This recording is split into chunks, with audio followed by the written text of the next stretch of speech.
Sa pagsisikap na matapatan ang bilang ng pre-COVID international visitors, inihayag ng New Zealand Economic and Development ang mga plano para sa tuloy-tuloy na pagpasok ng turista sa bansa at lalo ang strategic spending ng International Visitor Levy. Ito ang humahataw na balita ni Early Briones. Hataw Balita ngayon! Inanunsyo ng New Zealand government noong nakaraang linggo ang pagtutok nito sa pagpapayaman ng ekonomiya sa pamamagitan ng pagpapalago ng turismo at immigration rate sa bansa. Gayunpaman, nagpahayag ng pagkabahala ang maliliit na komunidad.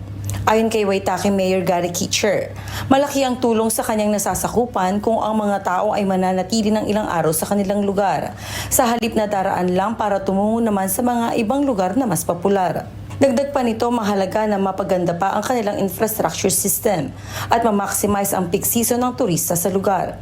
Ayon naman kay Dr. Agnew, manager ng Oamaru Blue Penguin Colony Science, dapat ding suportahan ng pamahalaan ang wildlife at landscapes ng bansa.